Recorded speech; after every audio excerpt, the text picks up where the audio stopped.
Kita down Khalid bareng-bareng ya. main crypto nggak? Enggak, saya belum masuk ke situ. Jadi gini, bab muamalah sama bab ibadah itu berbeda secara kaidah dulu. Kalau bab ibadah, dia hukumnya haram dilakukan sampai ada dalil yang membolehkan. Contoh misalnya, Dr. Richard mau sholat. Harus sholat itu ada dalil. Ada penyampaian wahyunya, baru kita kerjakan. Dan tidak boleh melampaui itu. Misalnya sholat subuh 2 rakaat.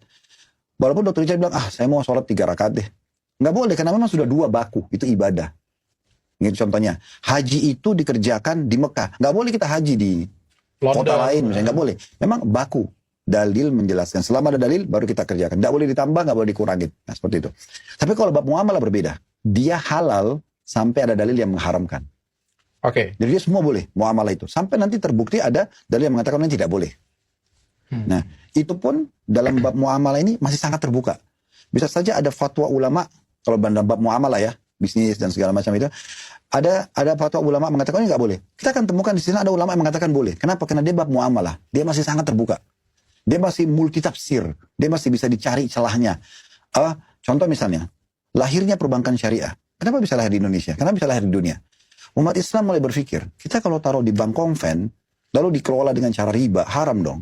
Tapi kita nggak mungkin taruh uang kita di rumah. Kalau uang masih sejuta-juta mungkin bisa. Tapi kalau orang sudah miliaran, ratusan miliar, kan nggak mungkin. Penuh rumahnya misalnya. Atau mungkin dia terasa tidak aman. Perlu perbankan. Nah, ditariklah sistem perbankan itu, dicari celah mana ini yang haramnya. Oh, di sistemnya misalnya. Nah, dikemaslah dia secara syar'i. Keluarlah perbankan syariah. Keluarlah hotel syariah. Keluarlah asuransi syariah. Nah itu kan semua kenapa? Karena ini dibutuhkan oleh umat. Dalam bab muamalah, dia masih bisa dikemas. Beda dengan ibadah. Ibadah kita nggak bisa kemas. Ibadah itu sudah baku seperti itu. Kita nggak mungkin ubah. Dari masa Nabi sholat akan seperti itu sampai hari kiamat. Tapi bab muamalah mengikuti perkembangan. Nah dalam masalah kripto misalnya, karena dia masih masalah baru, investasi baru. Dan dia sifatnya bukan ada benda di tangan kita.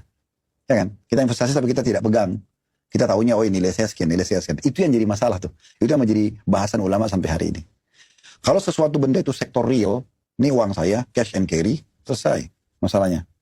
Tinggal cari benda itu haram atau halal dijual. Kalau halal, ya sudah. Orang jual beli makanan, pakaian, sektor real, oke.